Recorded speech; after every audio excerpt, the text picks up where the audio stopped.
میگم چند.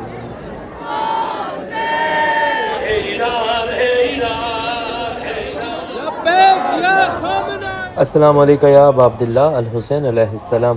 کربلا معلیٰ سے لائیو زیارت کریں. دیکھیں کربلا معلیٰ میں ایران کے لوگ، ایران کے زائرین، بہت زیادہ ہجوم ہے ایران کے زائرین کا. اے اللہ پاک ایران کو فتح نصیب عطا فرما.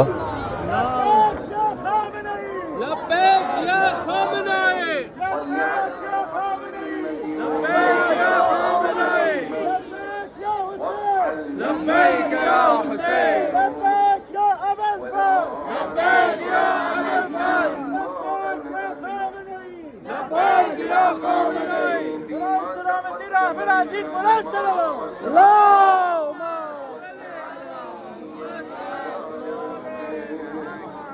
واكفني مؤونة إنسان دیکھیں کربلا معلیٰ میں ہر طرف زائرین ہیں ایران کے. اے اللہ پاک ایران کو فتح نصیب فرما. ایک دفعہ آپ بھی آمین کہہ دیں، سب مل کر آمین کہہ دیں. اے اللہ پاک ایران کے مسلمانوں کی مدد فرما. دیکھیں کربلا معلیٰ کے مناظر آپ کے سامنے، کربلا معلیٰ کے مناظر دیکھیں. روضہ امام حسین علیہ السلام آپ کے سامنے ہے. وكل من فوق الثرى أعماله مرهونة برضاك. هر جا صدای منو میشنوی دستتو بیار بالا یا حسین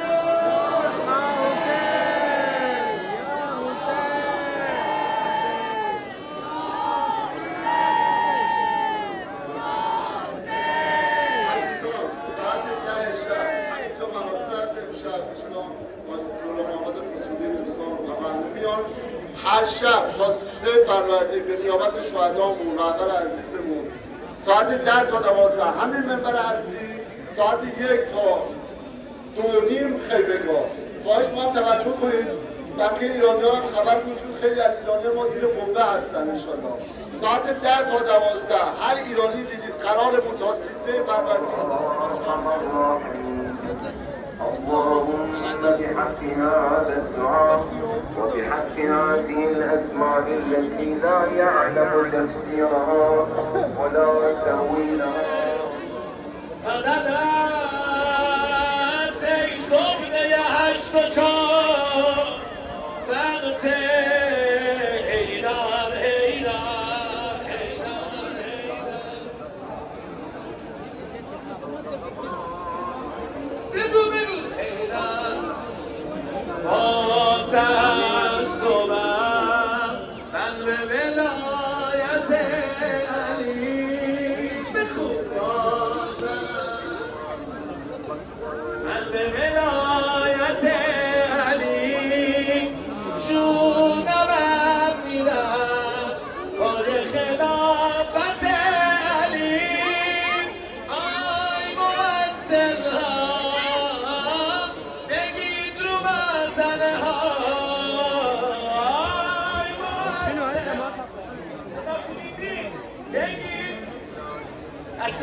أشهد أن لا علي ولي الله أشهد أن علي ولي دست بالا يا علي مولا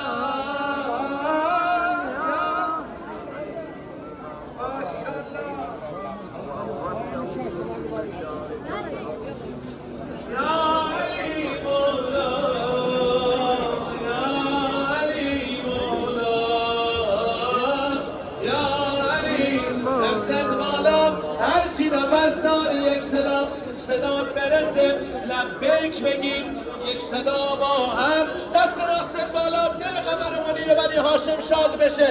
حیدر حیدر حیدر حیدر حیدر حیدر حیدر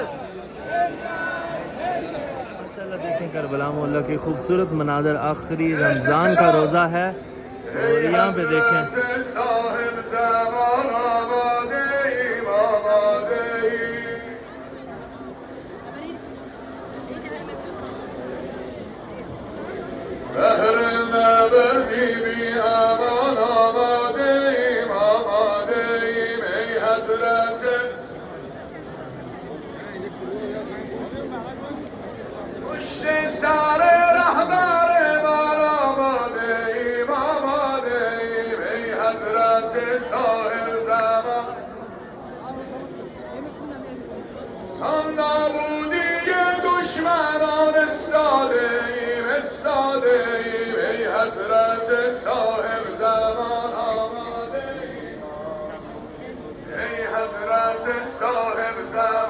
हैदर हैदर हैदर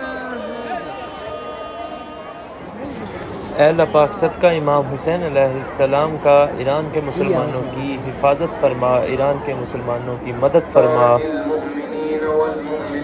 यहाँ पे देखें हर ज़ायरीन ईरान के परचम के नीचे अपनी तस्वीरें बना रहे हैं और रोज़ा मुबारक इमाम हुसैन अलैहिस्सलाम के सामने ईरान का परचम, लोग ईरान के परचम को चूम रहे हैं और सारे लोग, सारे ज़ायरीन ईरान के परचम को पकड़ के तस्वीरें बना रहे हैं।